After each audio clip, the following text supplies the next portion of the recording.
Morena everyone, kia ora tātou, e hui hui mai nei, so hello to everyone gathered here. No mai, haere mai, ki te kaumiti e putia a maki hoki.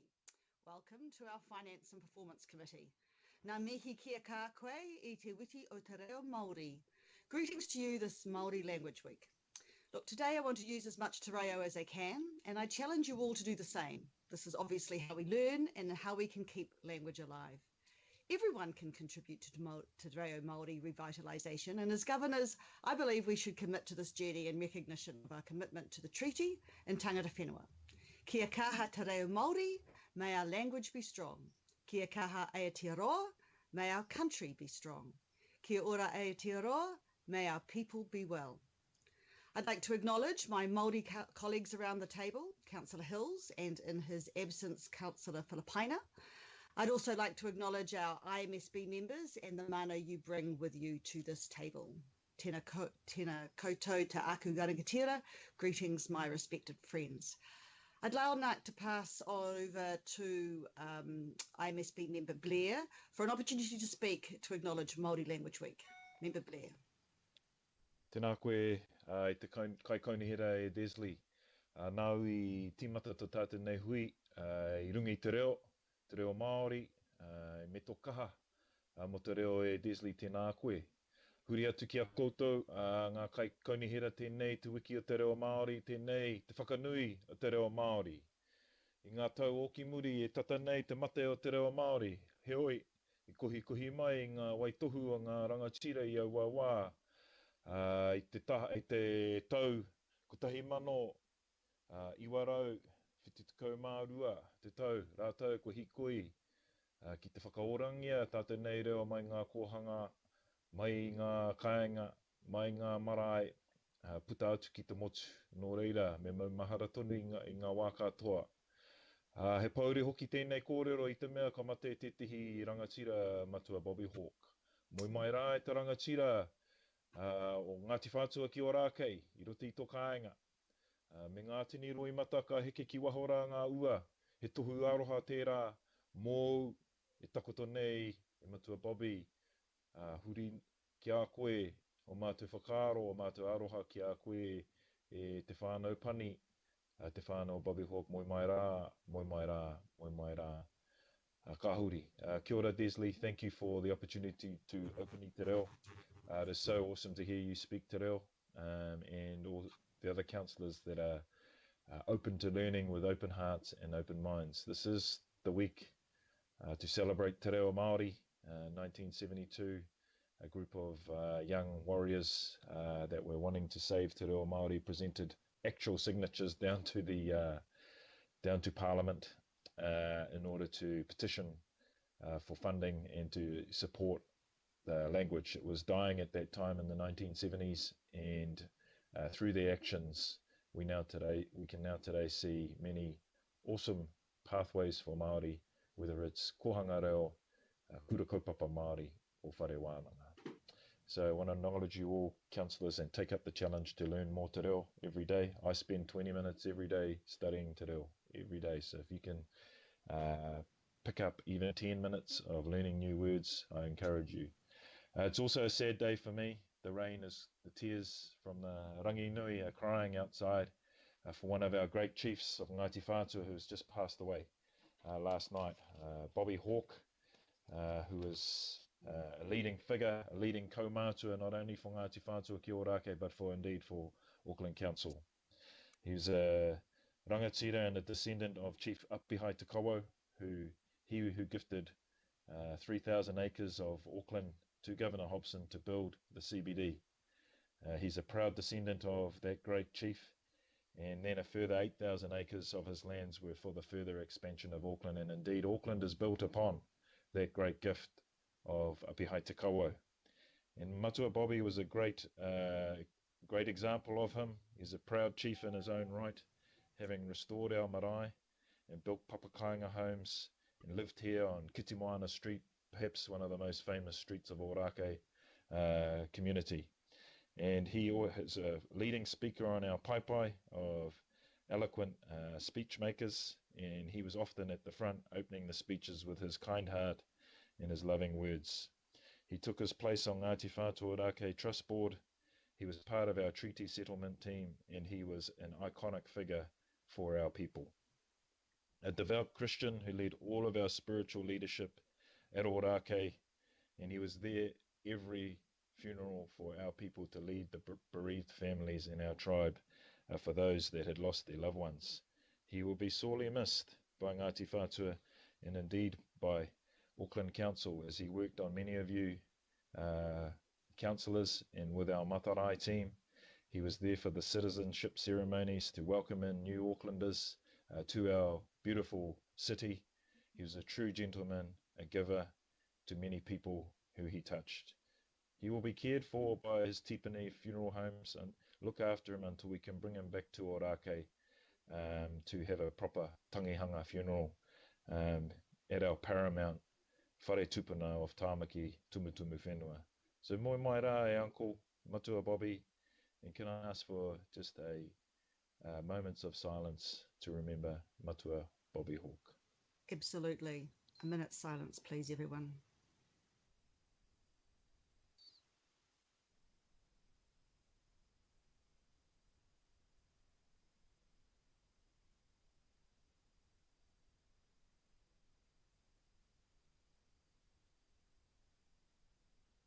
Kia ora and thank you, Councillor Desley.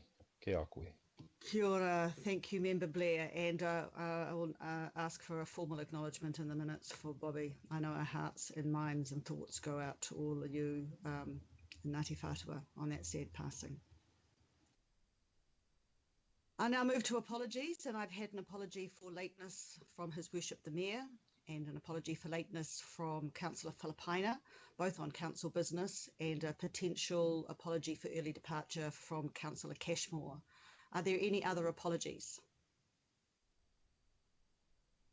I'll then move those sorry? So I'll drop out at 11 o'clock for about 15 minutes. Sorry, Councillor. Thank you, and that's on council business too. I acknowledge the reason for that. Thank you. With no further apologies, I'd like to move those apologies. Do I have a seconder, Deputy Chair? Happy to second, thank you, Chair. Thank you. All those in favour say aye. Aye. Aye. Aye. Against? Carried. Thank you. I'd now like to invite our Kai Tohu Mana Whakahaere Matua to take the role to formally ascertain attendance. Sandra. Kia ora koutou. We'll take the attendance now. Mayor Goff is going to be late.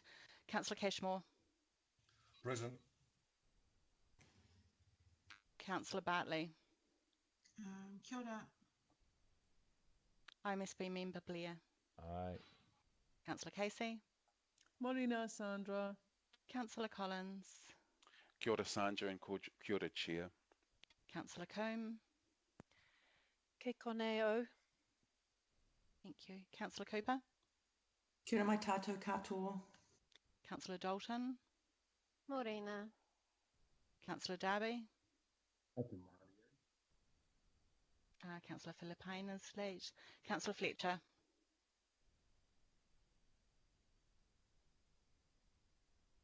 She's coming back. I've seen her. I think she may be having a couple of trying, technical yeah. issues. Councillor Henderson. Atamarie. Councillor Hills. Tēnā koutou katoa. Councillor Mulholland. Present. Councillor Newman. Morena koutou. Councillor Sayers. Morena koutou. Councillor Stewart. Good morning. Councillor Walker. Present. Councillor Watson. Ngāta Marie, Sandra. Thank you. I am a speech here, Taipari.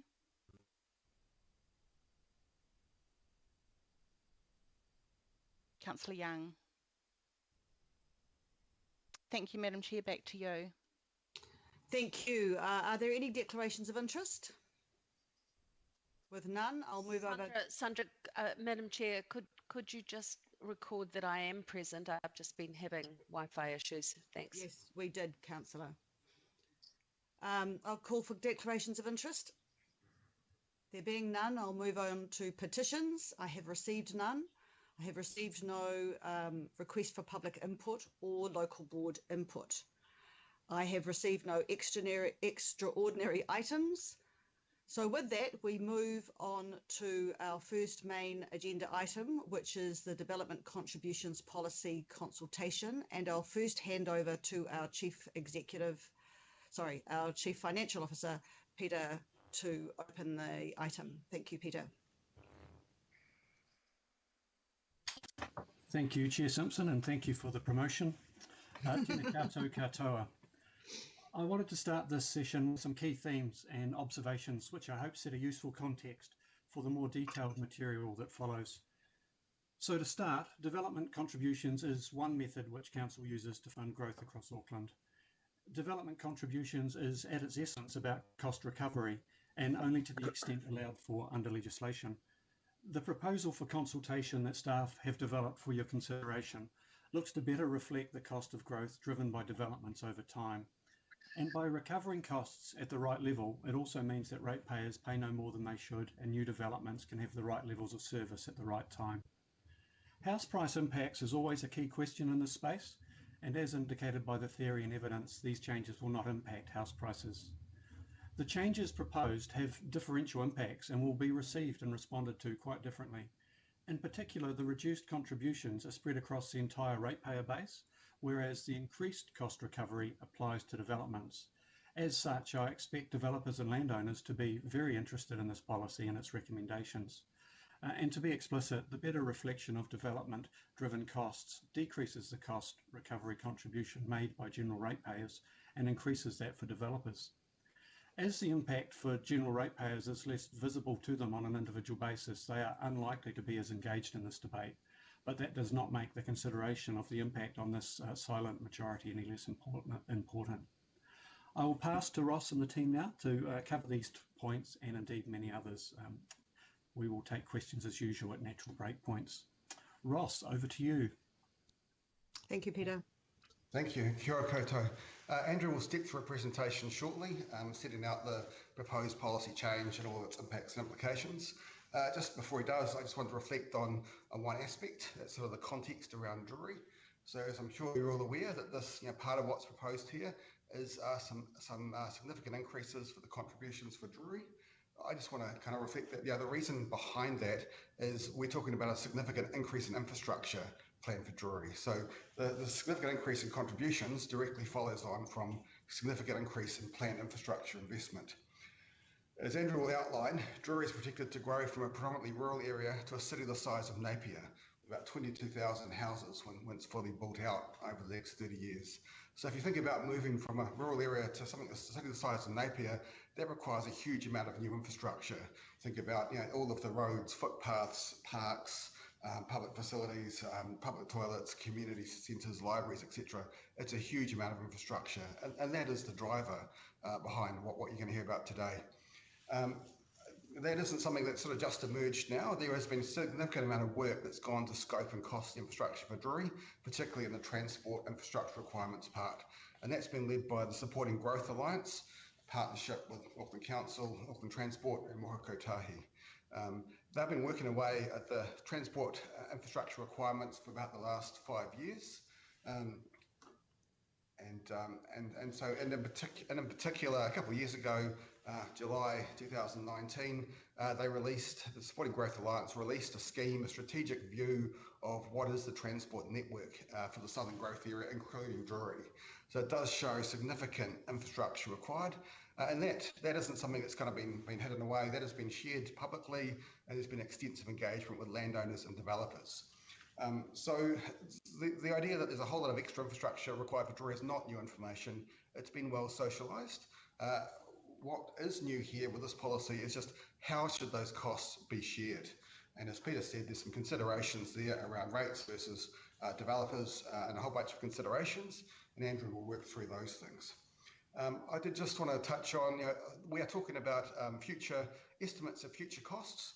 So these estimates for Drury have uncertainty built in, just like any other infrastructure cost estimates. All of our estimates within the 10-year budget and projections beyond are based off estimates, and so there's an inherent degree of uncertainty, but that's not unusual for council plans, and that's sort of business as usual for development contribution policy. What we can say is there's been extensive work by Supporting Growth Alliance. We've used the best information available, applied robust cost estimation methodologies, and have applied consistent assumptions across the board for all of our work on DC and infrastructure cost forecasting. So that's, I guess, a bit of a context around what's going on in Drury and why things need to change. And the debate is really around not so much is the infrastructure needed. Maybe there's discussions to be had around when exactly things are needed. But the key thing is infrastructure is needed, so who pays for it? And that's kind of what this policy tries to address. So I'll now invite Andrew to step through the specifics of the proposed policy changes and all of the impacts and implications of those changes. Okay, over to you, Andrew. Thank you, Andrew. Good morning. Melva, can you bring up the presentation, please?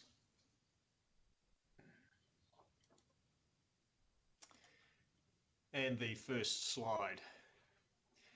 So we've covered the technical materials in the reports and attachments in our previous workshops.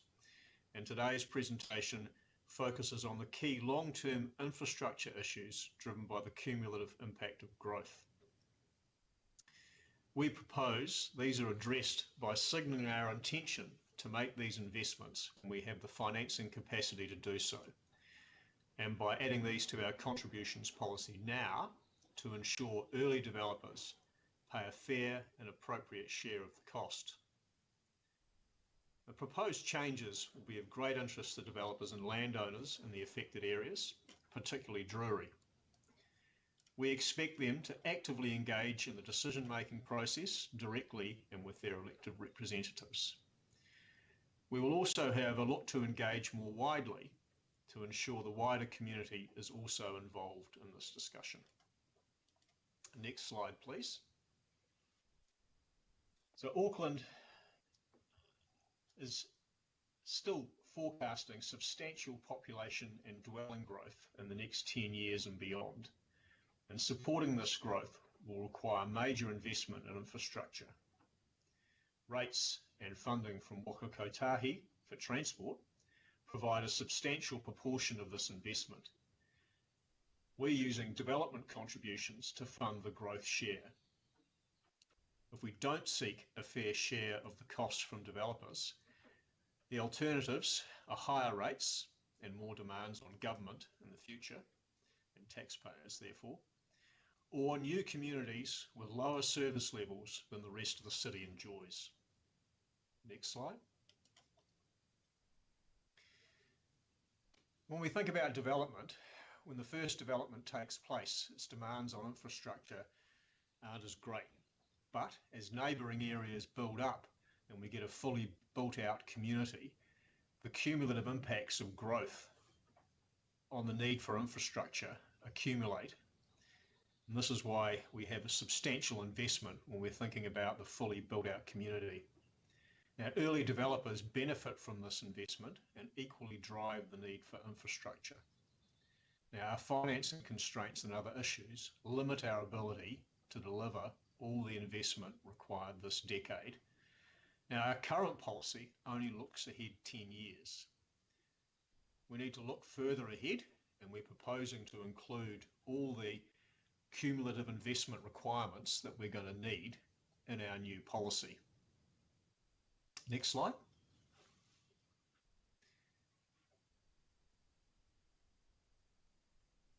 Now, if we continue to only look 10 years ahead, we lose early developers as a key funding source, and this will raise the burden on ratepayers in the future and or endow new communities with infrastructure deficits. We're proposing to stage the addition of projects beyond 2031 to our contributions policy, and the first area we're looking at is Drury. Next slide.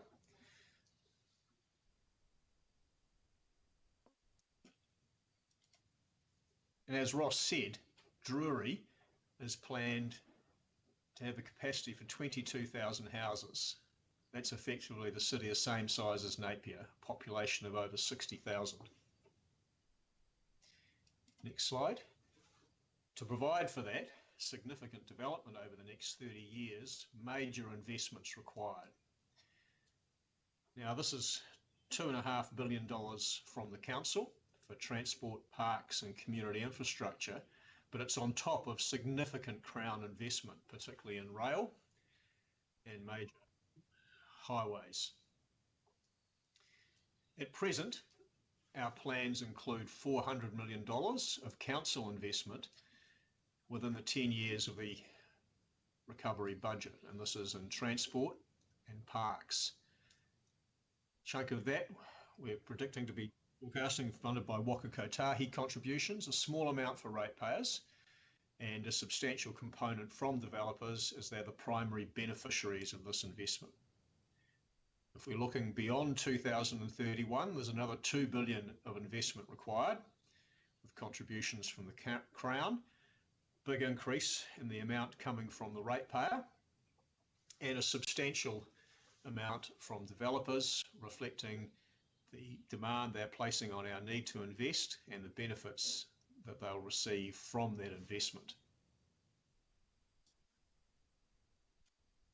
Now, at present in Drury, this is on the next slide, please.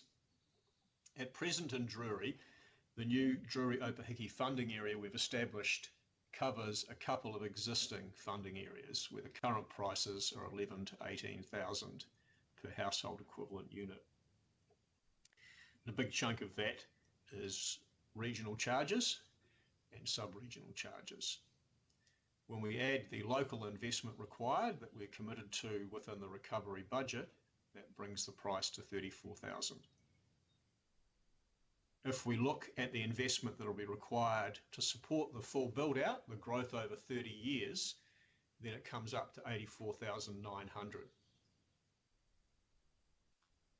Now, if that $1 billion of investment we're planning to recover from developers for the investment beyond 2031, we could put in place a rate like the water quality targeted rate on ratepayers. We have to put rates up by 1% next year, and then increasing at 3.5% in each following year for the next 30 years. Now, the water quality targeted rates paid by all the ratepayers and benefits everyone for improved waterways and harbour quality. A rate to fund investment in Drury of this scale would be paid for by all the ratepayers, but the benefits would accrue just to the Drury area and primarily the current landowners. Just to put some context around that alternative. Now, one of the issues that Peter mentioned earlier is the impact of development contributions on house prices. If you look at a situation where house prices rise, property prices are driven by supply and demand, as we've seen in the last decade or more in Auckland, where demand for housing's exceeded supply, prices have gone up. Now, when that happens, you get a lot of that flows through to the land value. And similarly, if the development contributions increase, then you'd expect that we see that would flow through to the raw land value and the price that people would pay for land on which to build. Now, with an increase in development contributions, we would expect developers to seek to raise their prices to maintain expected profits. But in endeavouring to do that, they'll be constrained by competition. The prices are driven by supply and demand. If they could have sold the house for more before our changes in DCs, they would certainly have done so. And I note that last year there were 42,500 residential property sales in Auckland, so there is competition there.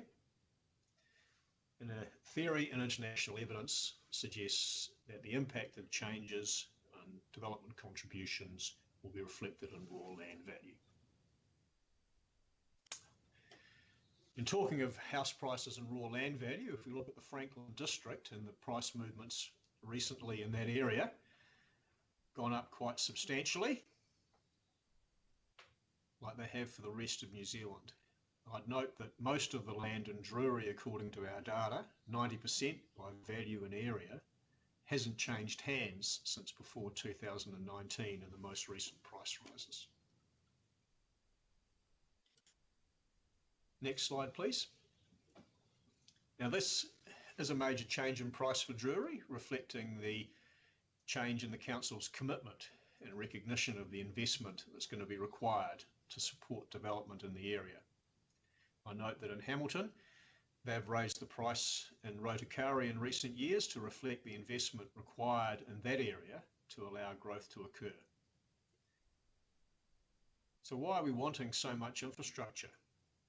We need to have, our desire is to have high quality functioning communities where the investment, the development and the investment we're making manages the impact of climate change and avoids us having to come back later and retrofit infrastructure into an area that's already built. That'll leading to substandard outcomes and, as I noted earlier, having to be funded by ratepayers rather than the primary beneficiaries, which are the landowners and developers now. Next slide. So while we're starting with Drury, we are looking at a staged approach to look at infrastructure required in the other investment priority areas and to make changes to our development contributions policy in those areas as well to reflect the cost of the longer-term investments. Now, that does mean that while we're working through this process, the prices in the other areas will be lower than Drury. While we have a lot of information about the costs in those areas, we need to do some further work to ensure that we've got that to the standard required to support its inclusion in the development contributions policy. We're working through what will be required to achieve that, detailed work programs under development. We would certainly wish to get this done as quickly as possible and as much as we can within the 12 months. We don't expect that with a staged approach we would see a massive shift in the focus of development across the city. The development cycle tends to be a little bit longer than that. Development's probably not going to start on a broader scale than it already is underway in Drury for a while yet. There are still private plan changes before being considered. Now, I'd note that in this context there is a alternative resolution that's been put up asking officers to look at their time frame, come up with a work program. I think that's the new resolution C. Now, this was all a proposal for consultation. It's important that we get the feedback from the developers and from the community to support decision making. We've scheduled consultation events, online events reflecting the alert level we're in at present. It's a process we've been through before. Elements of the recovery budget were done in this way and the emergency budget previously. We'll also have plans in place to encourage the wider community to engage, to ensure that we get a broad perspective on these proposals. Now, that's the end of the presentation and I'm happy to take any questions. Kia ora, Andrew. Look, just before I do open for Patai, Ross, could you, Andrew's referenced it, could you just clarify the new Chair's recommendation C? Someone could please bring up the recommendations.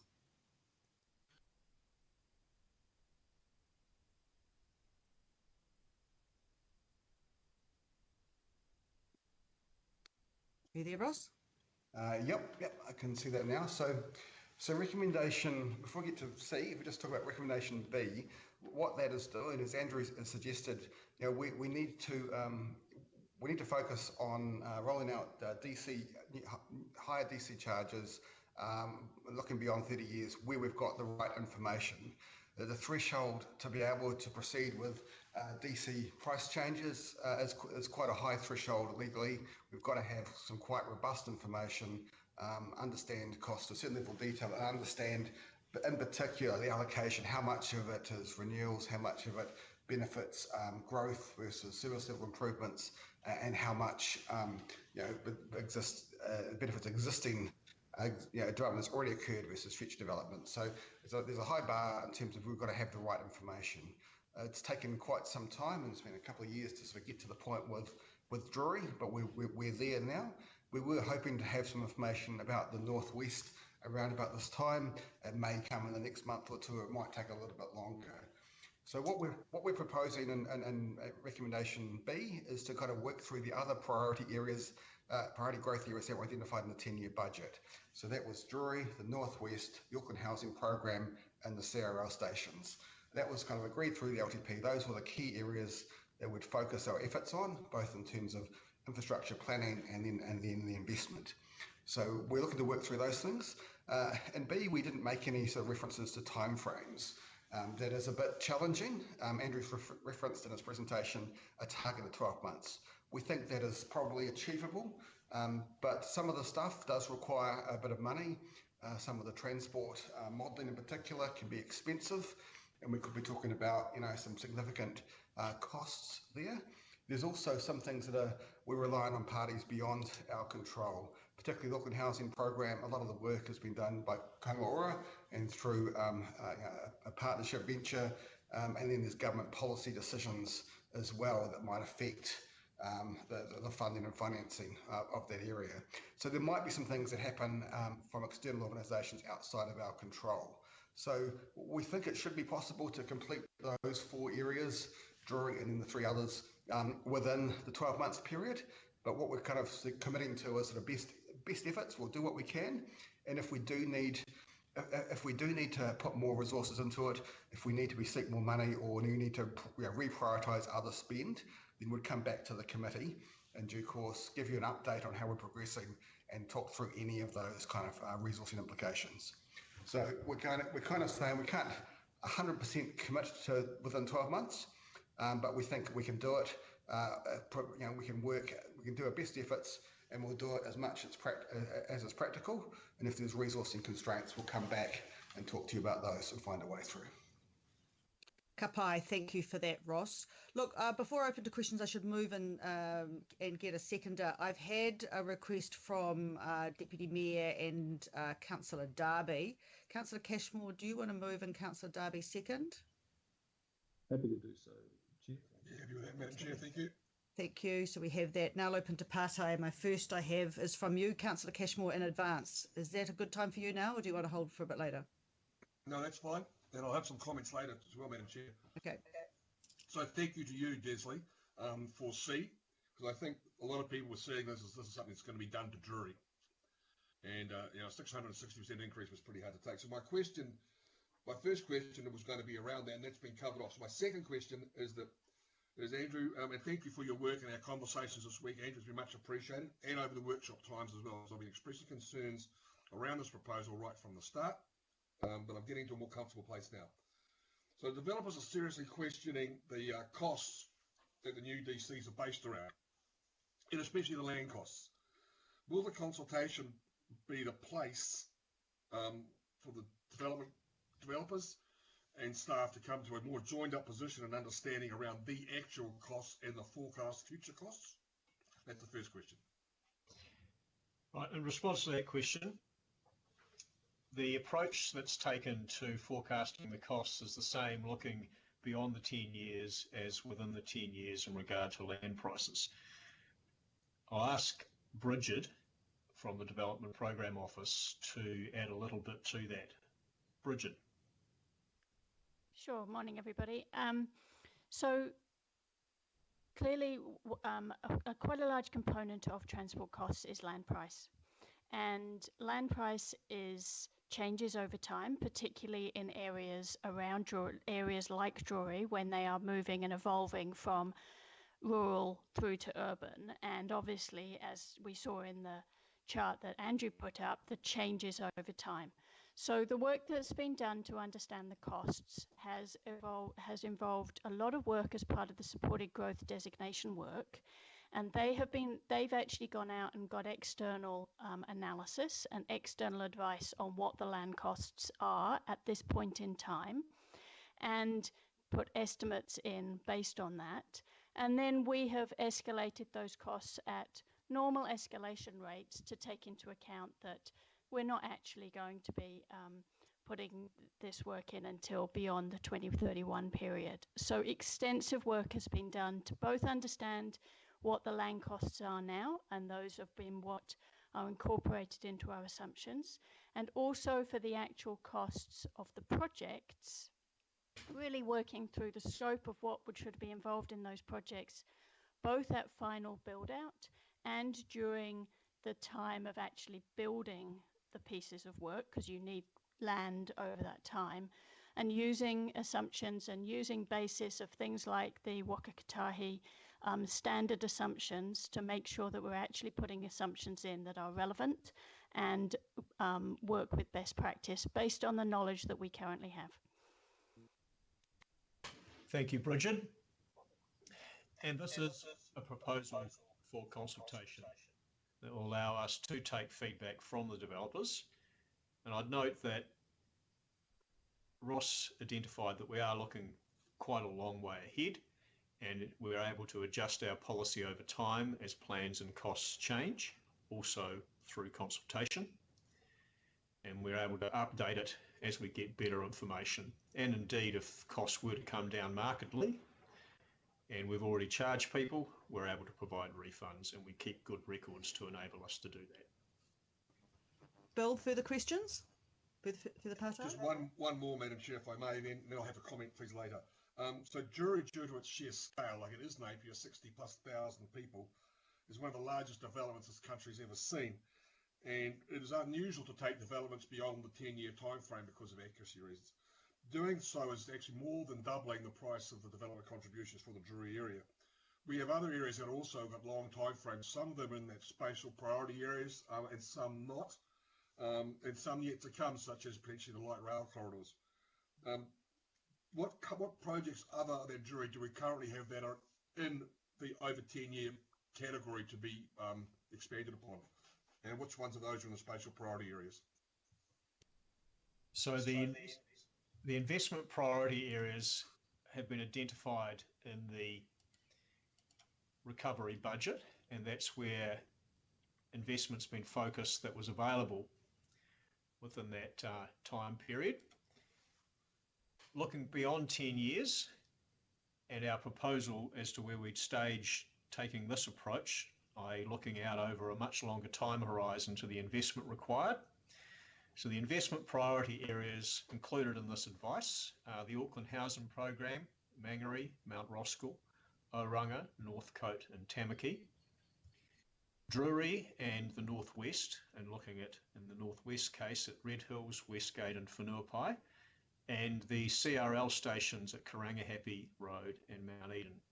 It's important that we also look at the longer term investment requirements and the appropriate sharing of the costs of that investment for these areas, for the Council's wider financial and investment position, and for the future residents in those areas, but also so that we're treating Drury equitably with these areas.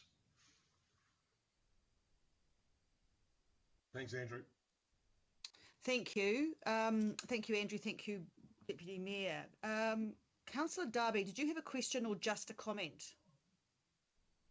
I do have some questions, but Chair, you did fetch quite a few questions in advance. I'm just wondering, did you want to go over the responses to those questions? Otherwise, I might be asking a question that's already been answered. Are these questions that have been covered in the Q&As that I sent around, or other ones you're talking about? Yeah, but of course the Q&A is not facing the meeting because it's not public. I'm just wondering whether you wanted to go over those written questions. Yeah, Andrew's covered some. Andrew, do you want to go through those Q&As? I'm happy to do so. There are quite a few. I think maybe if you do, hold on. Well, why don't you do that, and then we'll see if we've still got questions following that. Thank you. Right. I've got 8 pages of Q&As, councillors. Actually, I'm going to rewind that. I think I'll just see what councillors have with regards to questions, and then because they are, I'm just hoping councillors can read those questions. No, I'm going to rewrite. I'm just going to go for my question order list. I'll go for Councillor Coombe next then. Oh, so I do have questions. Do you want to come back to me for the question? Oh, okay. I'll come back to you, Councillor W, if that's all right. Good, thank you. Councillor Coombe. O e te hia mana tēnā koe, Desley. Ngā mihi mihana kia koutou katoa. Moi mai rā e te rangatira matua Bobby. Thank you for that acknowledgement, Renata. And thoughts with the whole whānau of Ngāti Whātua Ōrākei at this sad time. So thank you for that opportunity to acknowledge Matua Bob at the beginning of the meeting, Chair Desley. I just have a couple of partai, if I may. Just on paragraph Wadu, it says the officers consider the short-term trade-offs are outweighed by the better signal cost signaling and associated longer-term benefits. I just wanted to check in that we've covered all of those longer-term benefits in the presentation, if there's anything else that needs to be highlighted, because I couldn't find anything in the report that speaks directly to long-term benefits. The long-term benefits that I was referring to broadly are that by setting and train this process now of planning the investment and planning the funding, we avoid infrastructure deficits in the future. We avoid some of the funding challenge that they'll present at that time. And also by allowing for that infrastructure in the future, we're also recognising that the infrastructure that's being planned for, and the plans for that include the management of climate impacts. So they will be the key things at a high level that I was referring to as longer term benefits in the report. Thank you, and that's a good segue into just my query about the climate impact statement. That's just talks, I would have thought there would be a little bit more analysis there around there's a positive climate impact if we don't subsidise greenfield development at the same rate that we have been, or re-look at it so that it incentivises more brownfields development. Is there more analysis there around the climate impact? We haven't undertaken the analysis of the DC pricing specifically in that context, but by getting the prices right for the investment required in particular areas to getting the cost recovery right, will send the appropriate signals to developers and landowners in regard that will then reflect that element of climate change in there.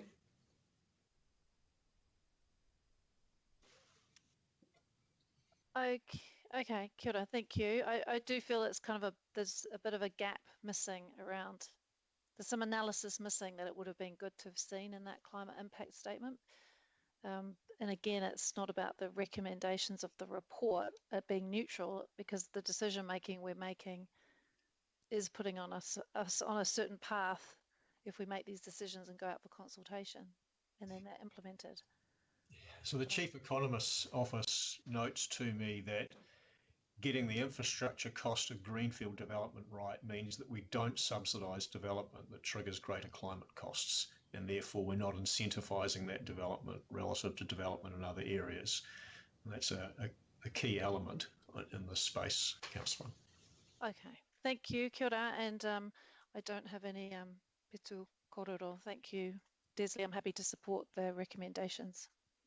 Kia ora, thank you. Patai Member Taipuri. Kia ora anō. Just a couple of questions, Madam Chair. In terms of the Cultural Initiative Fund, I thought that was for marae development and Papakainga, and the proposal to increase that by 500,000. My concern is, what if that is not enough? What will happen?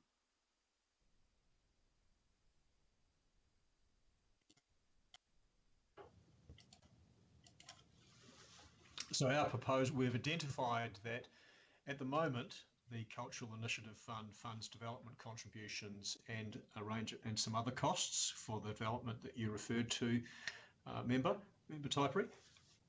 What we're proposing, what we've noted, is that the fund is short 500,000 at present, and are recommending that as part of the review of the fund, consideration be given not just to that shortfall, but to the additional requirement that may be needed to meet this broader responsibility that we're recommending be passed to it. So the recommendation doesn't specify a particular sum, but asks that the review consider what the appropriate sum should be. So if the amount that's set via the annual budget is not enough for each year, what will happen? That will be part of the each year's annual budget process and would need to be considered in that context. Okay, can I ask this question? What's going out is talking about this, but not talking about remissions at all?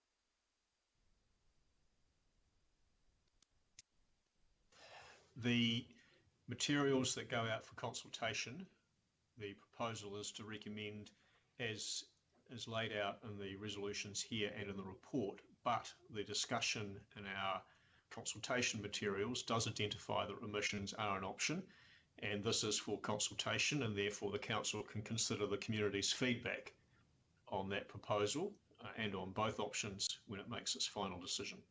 Okay, that's good. So the last one I have is about the, I guess, the category of land. Talk about land, Māori freehold land, etc. What about land that is Māori freehold that has been changed to general title, like what happened in the 70s when the Evaluation Department changed to Māori land? How can that be included? So in our rates, remissions and postponement policy, we treat land that was transferred to general title, I think it was 1967, we treat that the same as Maori freehold land. And I think we'd be proposing to treat it the same way in this context as well. Okay. And treaty settlement lands? I'll ask Aaron to give a little bit more detail or discussion in response to that question around the way we're approaching the definition of land. Aaron, please. Good morning. In terms of the treaty settlement lands, it's our view that it's more about what the development is being taken place on the land rather than the status of the land itself. So in terms of trying to meet the outcomes that the council is trying to achieve, the status of the land is not so relevant if it is supporting the development that is intended to be supported, i.e. Papakainga and marae. So there are a number of urban marae which is not on Māori land, it's on Crown or council land, so in which case that development is supported. Okay, thanks. Just on the same, Madam Chair, I just think I'm not sure about whether I got a direct answer on that, but I just think that treaty settlement lands should be exempt as well, because they're compensation for breaches of treaty, and already we're only getting back a small percentage of what's been taken, and then finding ourselves to be able to use that as a development for the people, then getting basically taxed again. So thank you for your comments on that, Member Taiperi, and I just remind you that this is, of course, just a consultation document, and we will be revisiting where we go with it in its final decisions later. So we'll, just see how that feedback goes. So thank you. I'm aware of that, but I guess my key is getting it out there to make sure that it's been put on the table, so it isn't said later on down the track, oh, we didn't put it out there, so we can't make any decisions around it. Thank you.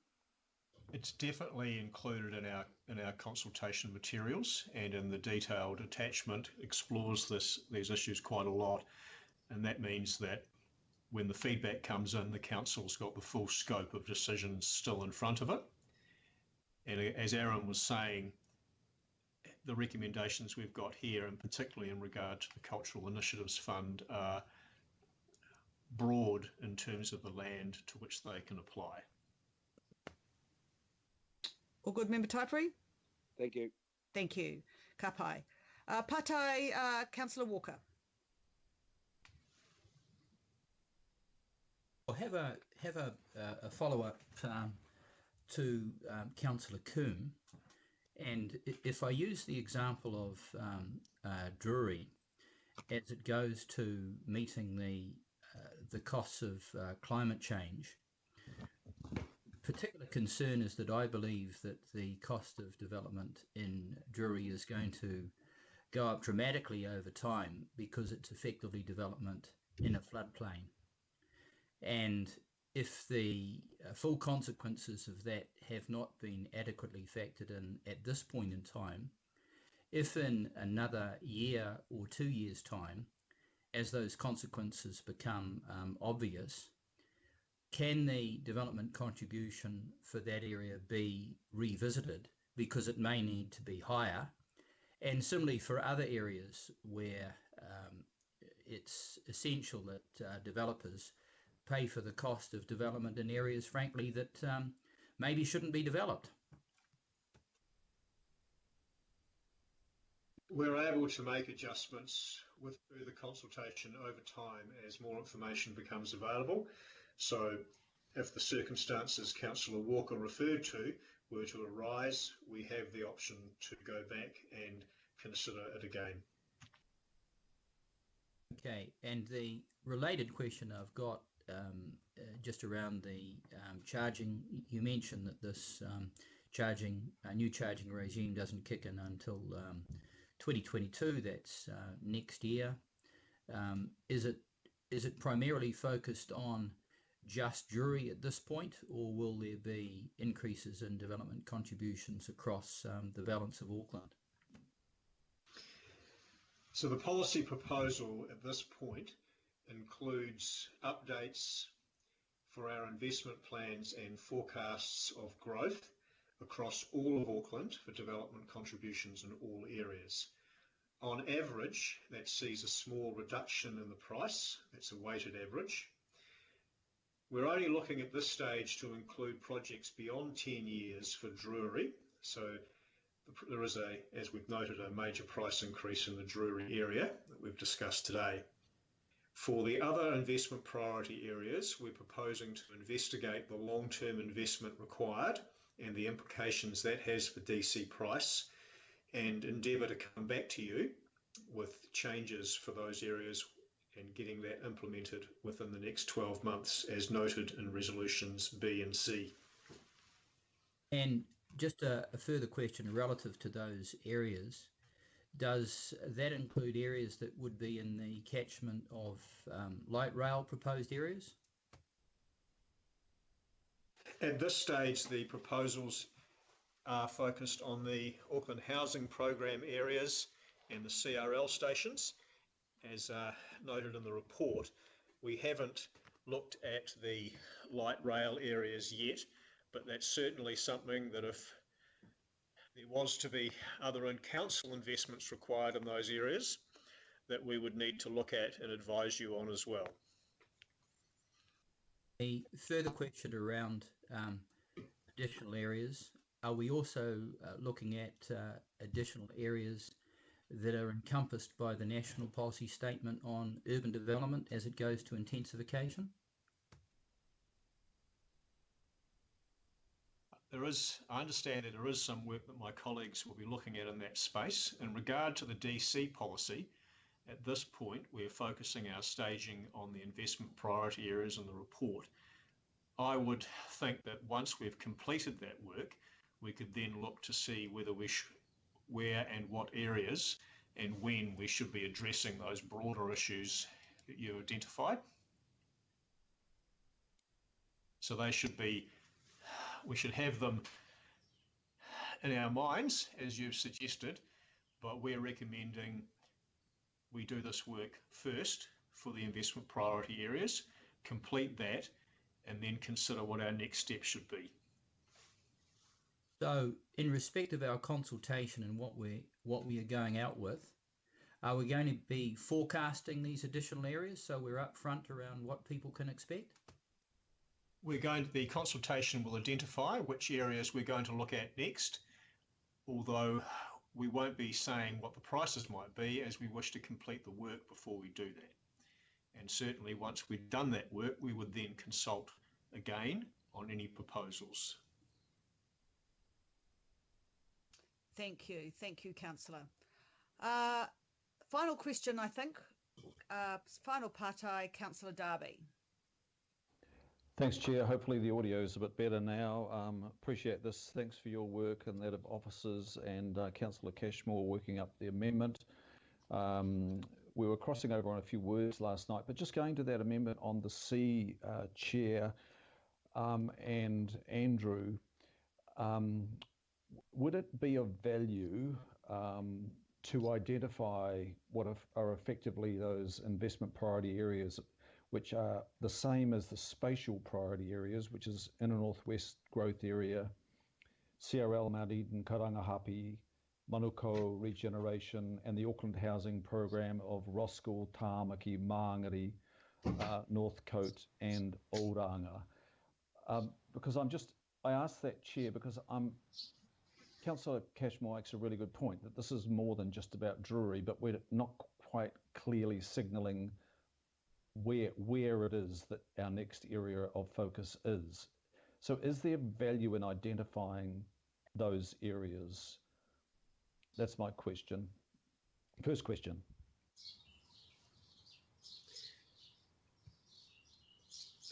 The investment priority areas are set out in the report at, let me just find it,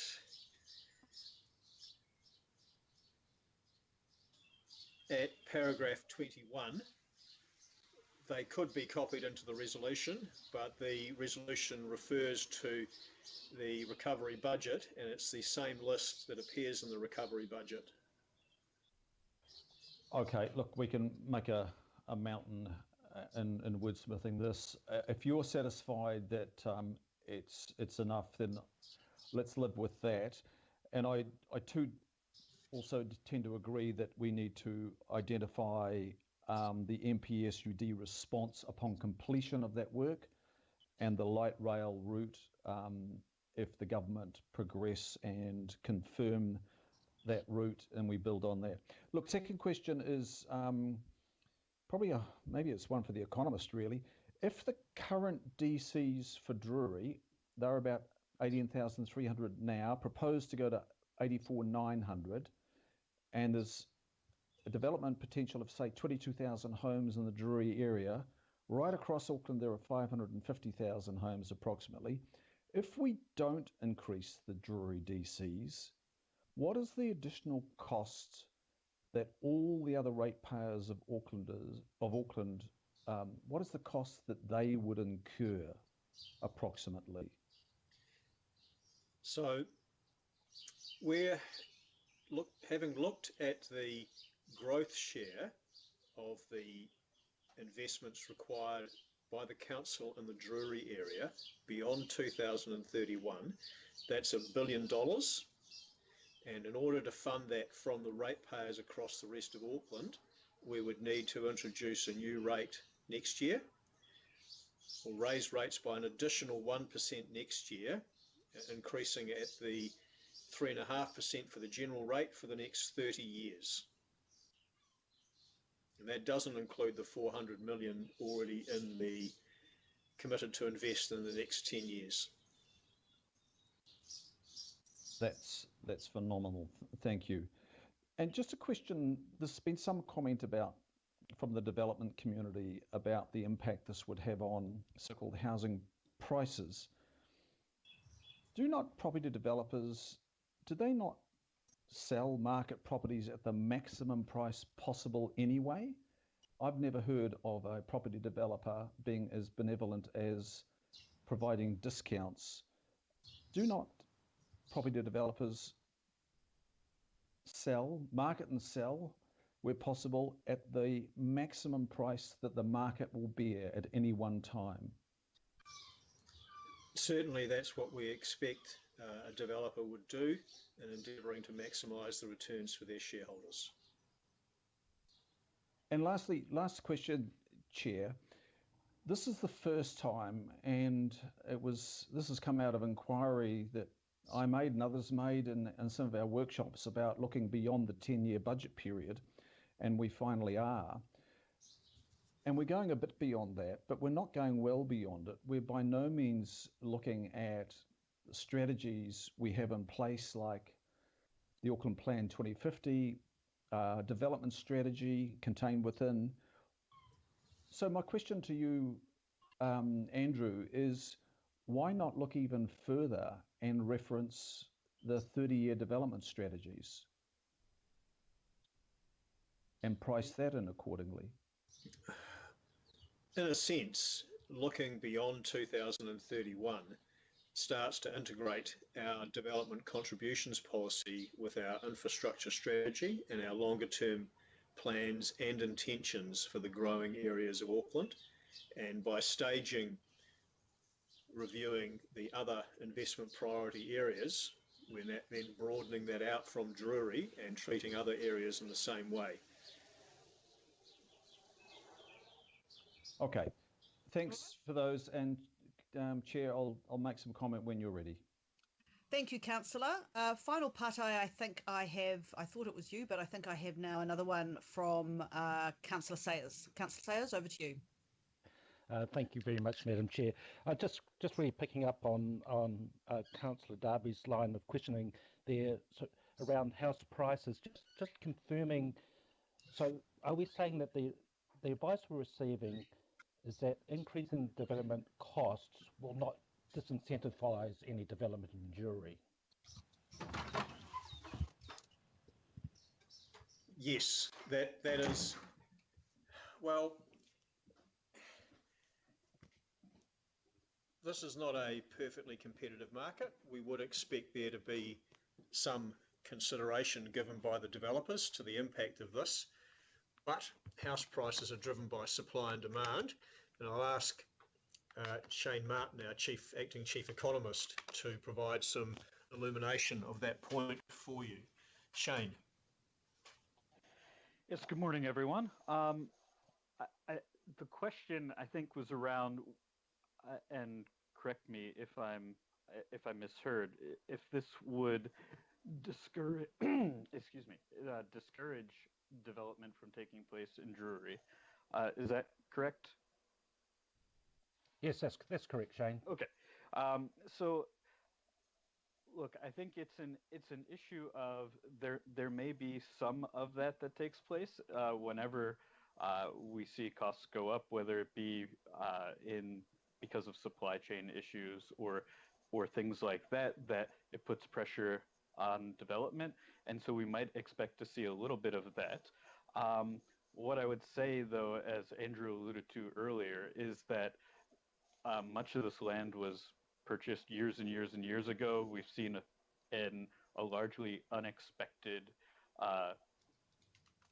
large jump in house prices this year. So in many ways, we're already insulated against that in this case.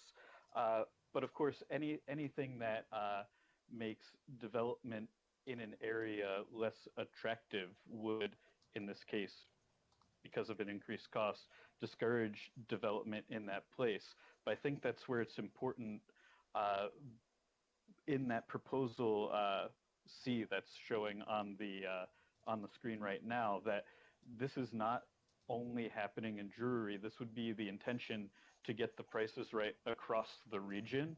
And so if anything, I would say it would be a very temporary, if any, relative discouragement to development. And another point I'd bring up is that something Andrew mentioned earlier is one thing that this does do, recognizing that nobody likes facing increased costs, but everybody likes increased certainty. This does provide certainty of being able to provide the infrastructure that's required. So I think I'll leave it there, unless there's something else you wanted me to address. Look, Shane, that's very helpful. Probably, I guess the logic, or just rounding out the thinking there, that's a very helpful answer, Shane. Could we apply the same thinking in our heads as we make this decision, that logic would also apply to potential increases, say if we applied those to resource consent or building consent? Would the same logic apply? I suppose that it would. I'm not sure. Do you mean the cost of gaining consent or processing it, or just overall? Yeah, both. Overall. Yeah. I mean, I think. Shane. Yeah. As far as the pricing of our consent and regulatory fees, they are limited to cost recovery. So we can only recover the costs that we incur in processing consent and building consent fee, resource consent and building consent fees. Okay, Andrew, that's helpful. I was just trying to understand if we did increase those to, does the same logic apply? I guess it's just a useful debate. I appreciate the advice that we're getting. Okay, any further comments staff wants to make around the questions? Andrew? No, I have no further comments. Okay, so thank you very much for your work on this. And I ask you to stand down now, and I will open to comments from councillors. And my first comment comes in the name of Councillor Fletcher. Tēnā koutou, Madam Chair, and may I commence by offering my sincere condolences to Ngāti Whātua. But I've watched this issue come around and around, and all I can reflect on is just how many times we've all heard from communities that quality infrastructure must be put in place before population growth, and we know that the costs have to come from somewhere. Some of us argued for a staged approach to the unitary plan because we couldn't see how we could possibly do all of the infrastructure that was going to be required. And we all know and have experienced that governments of whatever colour have given too little support, given the pressure on Auckland to accommodate population growth. So I, in supporting this today, want to acknowledge the developers who've contacted me over the last week or so with their concerns, and I'm not entirely convinced that we have actually landed completely in the right space here today. But just as a bill comes into Parliament and people support it so it can go to Select Committee to really get into the debate and the devil in the detail, I'm going to support this today because I think it's time, long overdue time, that we had a healthy debate about where costs should fall and ensure that we all understand the way that we move forward. So there's lots of issues that I think we'll get more clarity on.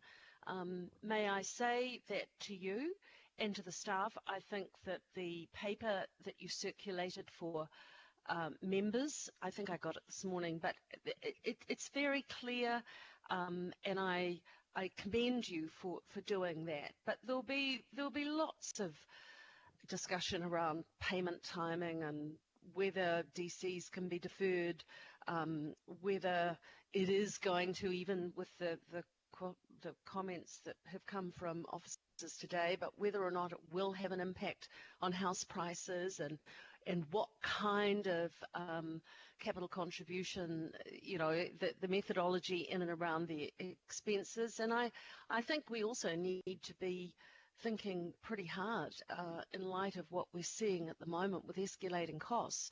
There'll be discussion around that too.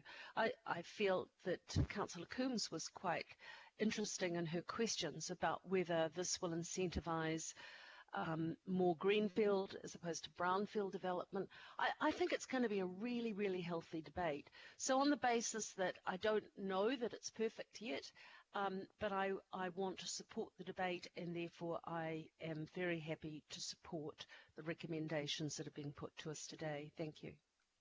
Thank you, Councillor Kapai. Next comment comes in the name of Deputy Mayor, Councillor Cashmore. Thank you, Madam Chair, and thank you to the staff for the presentations and answering the questions in such a thorough manner. This is a changing of the guard. So historically, developments have been cross-subsidised for infrastructure from the rate-paying person. And when the city was growing at 5, 6, 7,000 people a year, that was fine. It was achievable. But since 2014, our rate of population increase has trebled or quadrupled that number. We've peaked at sort of 45, 50,000 people a year. Hence, the pressure on development and the pressure on delivering the infrastructure is not affordable as of a ratepayer subsidised quantum. So we have to find another way.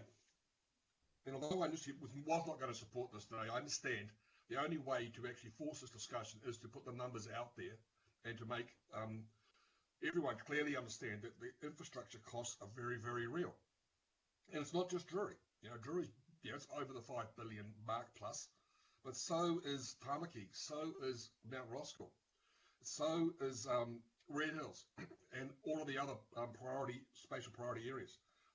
They all have big numbers attached to them, and we have to find a way, whether it's greenfields or brownfields, because they're often equally the same expense per house, to deliver the required infrastructure to have, as Councillor Fletcher has said, a quality living environment for the people. Drury is still going to happen. It might slow down a touch, but it's still happened. There is 8,000 houses there now, or are consented to be built. They're on the construction is going. Every time you go past, there's more. And I really encourage councillors to go down there. Just across the motorway from West Drury is the Stevenson's commercial development, and that is going to be underway this work season.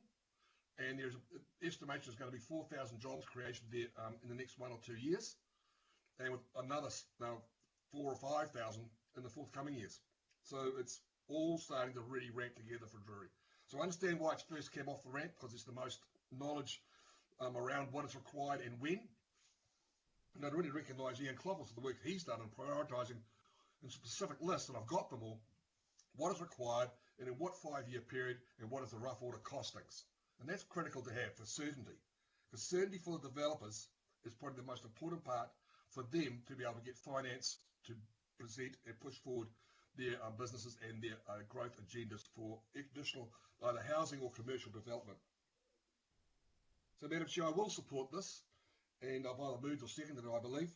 And just noting the fact that Drury is the first cab off the rank. It will be followed by others, and they will include the mass transit areas, because they are areas where there has to be considerable intensification to make the business cases stack up. And I use considerable with capital C. This is not going to be easy for many people. It's going to be really challenging, and it's either pay for it through rates and taxes, or pay for it through the development contributions process, which may add costs per square lineal metre, or it may be absorbed in the capital gains costs that developers have already made over owning the properties. That is yet to be seen. Thank you, Madam Chair, and thank you for indulging and letting us to put forward item C as an additional. Much appreciated. Cheers. Kapai, and thank you, Deputy Mayor, and thank you for your work on this yourself. The next comment I have is in the name of Councillor Newman. Well, thank you, Chair. Look, there are two key principles for the development contributions policy: causation and benefits received.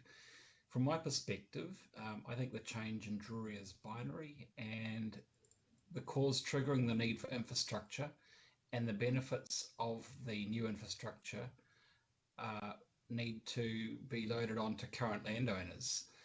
And I accept that while the transmission infrastructure will have a significant benefit for future landowners, for generations, the cost of that infrastructure in terms of the maintenance and the renewal of that infrastructure will be paid for by those future landowners over the life of those assets. So I don't believe that there is a free ride. If anything, I think that Wayne Walker has foreshadowed it correctly. I believe that the costs will be higher, and I believe that the household unit equivalent contributions that will actually be required in Drury will need to increase beyond what is being proposed here, particularly when Mill Road is prioritised and delivered, and it will be. But Wayne is correct, actually. We will need to revisit this probably every 3 years to adjust these costs to be higher than what they are, because the costs will be significantly higher than what they are. With respect to the argument, I'm already getting landowners who are complaining to me, but the cost of housing is not a principle for any development contributions policy.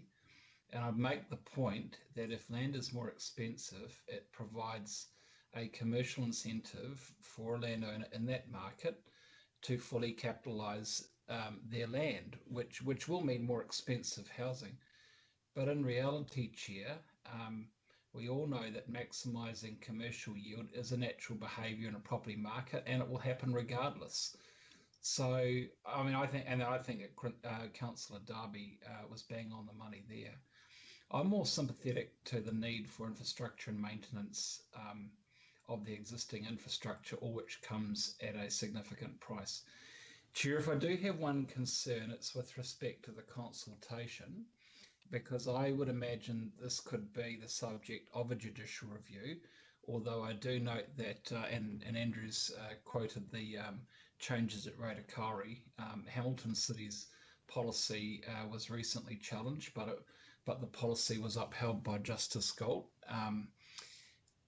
But I would prefer that the key stakeholders roundtable should in fact be a formal hearing after the close of submissions, so that, you know, Douglas Allen and other counsel for the developers have no grounds for an argument on the basis that their exchange with decision makers took place prior to councillors having submissions for that exchange.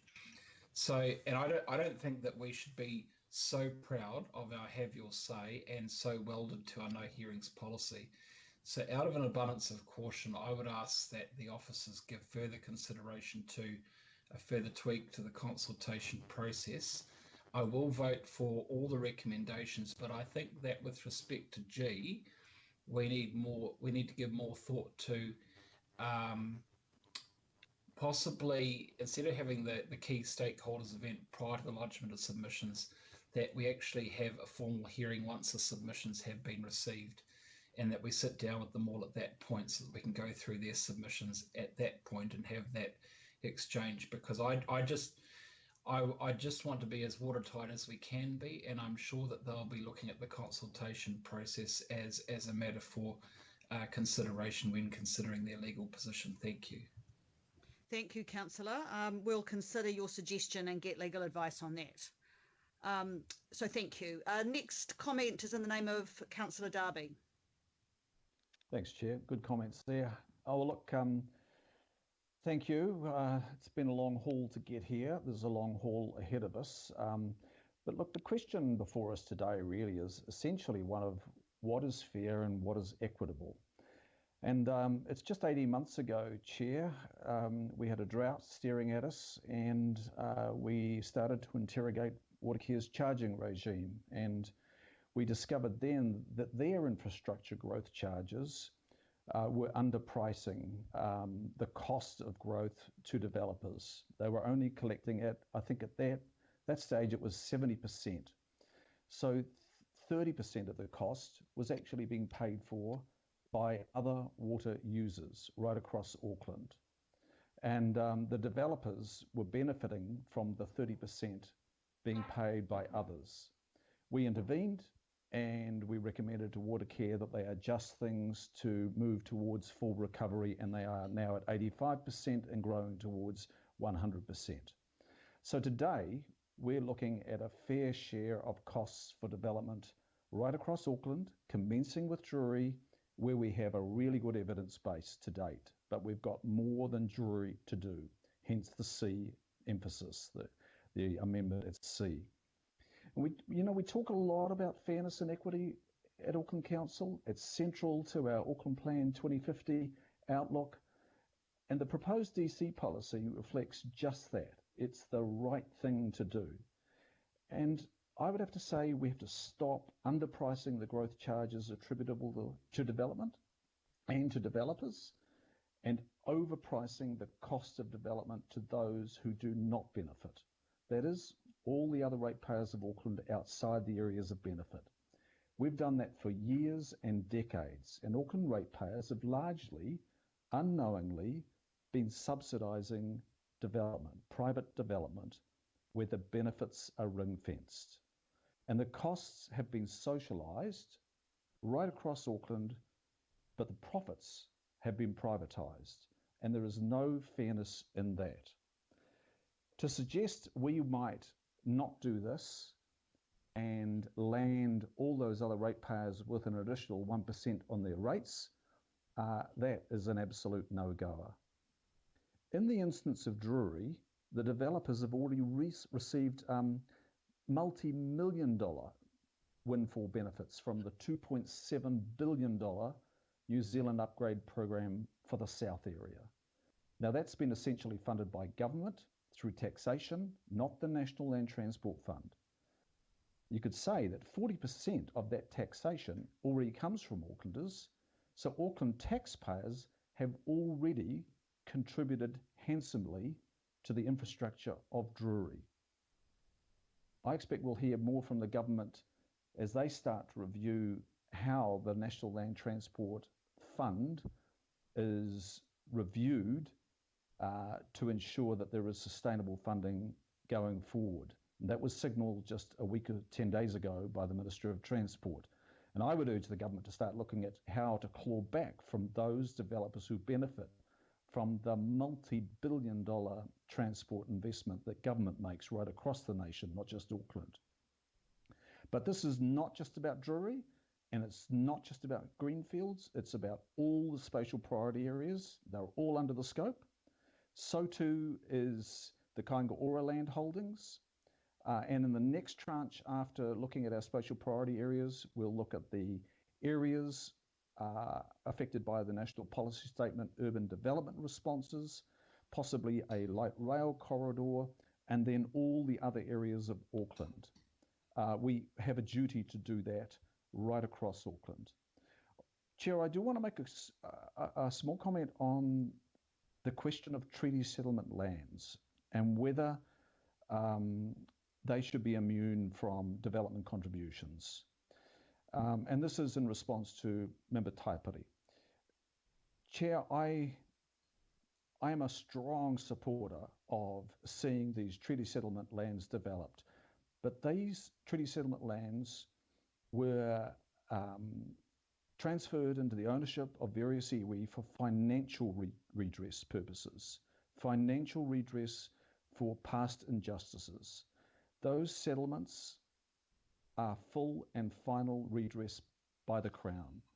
There can be no suggestion whatsoever that there should be further redress that would be attributed to the local government of Auckland Council.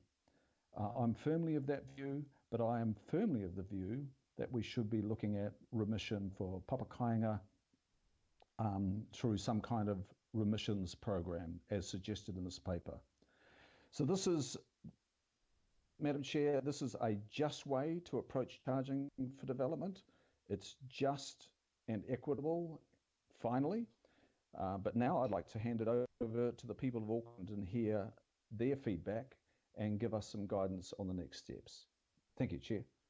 Thank you, Councillor. Final comment I have noted is from Councillor Cooper. Kia ora, Desley. First, just, I don't know if Renata's still there, but ka ara hoki kia koe Renata, and indeed to all Ngāti Whātua iwi.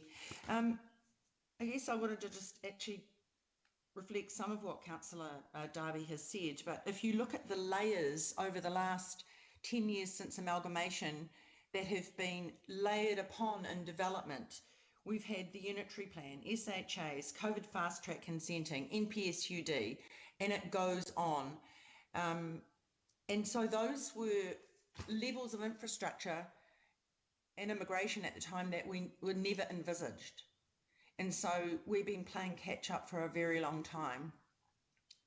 10 years does seem a long time, but it is. But also the types of developments that we've had to speed up, some through none of our decisions, have meant that we are well behind, and there's no way we can ever hope to pay for it all ourselves and expect the ratepayers of Auckland to keep doing that as well.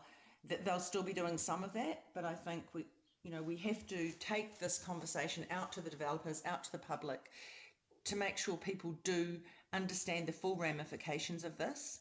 And the question and answer sheet that we got earlier this morning is very good, and it's good plain language for people to understand. But I hope that we get a lot of submissions, and I do support Councillor Newman. I have no problem with having a proper hearings process. I think that's important sometimes on a big issue like this, for people to feel really heard and see people kanohi ki kanohi and actually know that we've listened. So I'm very happy to support this. It's good to see that it isn't just Drury, and just to note that I was one of the commissioners on the Auranga B plan change, and I supported granting that. But it is massive, and it had no infrastructure, and that's got to be built, and it's got to be paid for. So I look forward to seeing how other areas around the Rohe are incorporated into that over time. And I just also want to thank the staff, because this is a massive piece of work. Thank you. Just to wind up the debate which we've had today, my comments are around our exponential housing growth in Auckland. Look, and it is huge. We've seen in other parts of Auckland the devastating impacts of, other parts of New Zealand, the devastating impacts of failing to plan ahead for infrastructure, and we can't repeat that in Auckland. Contributions, or DCs, are one of the ways the council can recover the cost of essentials like stormwater transport infrastructure, as well as parks and community facilities. The infrastructure needs to be funded one way or another, either, as has been mentioned, by the taxpayer, the Auckland ratepayer, or the developer. The question here is, what is the appropriate share for developers to pay?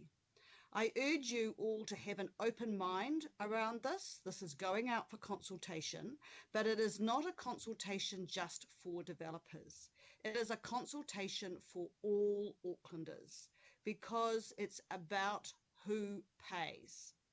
So I urge you to support all the recommendations and allow this to go for consultation and see what the feedback is.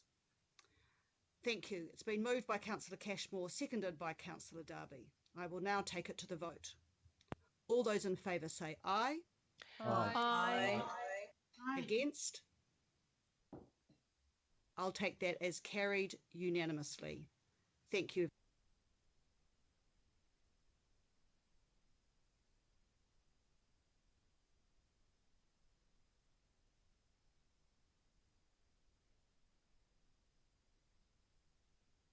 Councillor Simpson, your audio seems to have dropped out. Sorry, did you hear what I said? Did we get the vote right? And did we hear what I said in my comments? Yes. Great. Yes. Great. Sorry about that. Thank you. Got too many fingers and too many things open, I think, here. Now we move to item 8, which is process item around the preparation of the Auckland Council Group and the Auckland Council Parent Quarterly Performance Report to the 30th of June. And I ask Karuna to present this item. Thank you. Kia ora, Madam Chair. It's Karuna here. I can speak to this. I will take the report as read, as we can't share the full QPR in this open session, given the financial results aren't yet allowed to be released. This is a procedural report and touches on the key highlights for the quarter.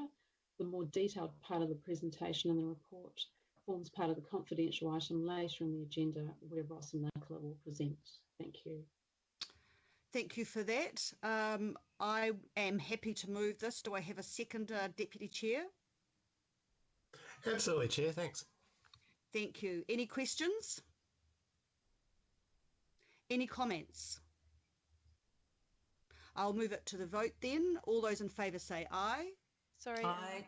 Oh, sorry. Was that a question? Hold on. Did someone ask for a question? Oh, kia ora, Madam Chair. You just making sure I'm in the right place, because I just did have a question.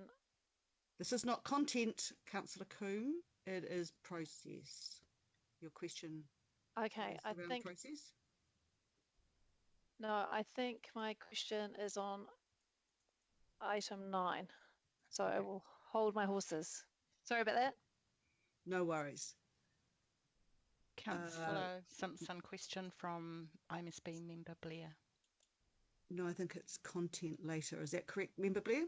Yeah, content later. Thank you. Content later. Right, thank you. So with no further questions and no comments, I will take it to the vote. All those in favour say aye. Aye. Against? Carried unanimously. Thank you. We now move to item 9, and again, this is an open process report, and I will ask our Group Financial Controller to introduce this item. Francis. Kia ora, Madam Chair. Can you hear me? Yes, we can, Francis. Thank you. Madam Chair, I do just wanted to highlight one or two things before I take the rest of the report as read. But I just wanted to emphasise that these annual reports have been prepared by staff and are subject and are currently being audited by Audit New Zealand on behalf of the Auditor General. The Auditor General did attend the Audit and Risk Committee meeting on the 13th of September and commented there on the process, draft representation letter and the draft opinion, including commentary on what are called key audit matters. Those are the key focuses that the Auditor General had and the status of the audit reports. The one item that we had outstanding at the time of writing the report was relating to one resource consent measure. I'm happy to report that that matter has now been cleared, and so there are no specific process issues outstanding. And later in the confidential, I will I've included in the presentation the minute from the Audit and Risk Committee, where they recommended the governing body adopt the annual report. So they've recommended it to that. And also just to highlight on page 208, from there we deal with all the processes that we've been through. So I just commend that to members. I'm happy now to take questions.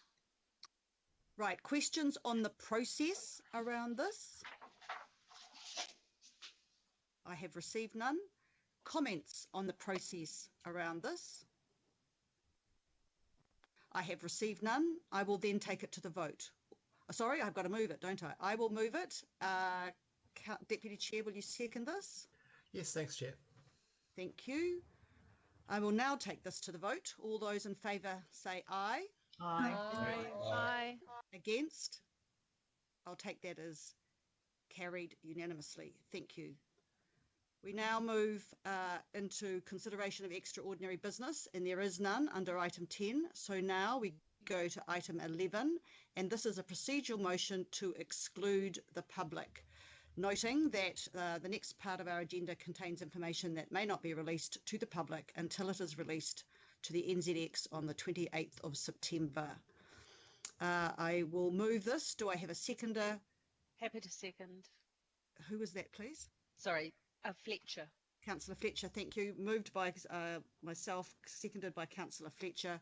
All those in favour say aye. Aye. Aye. Against?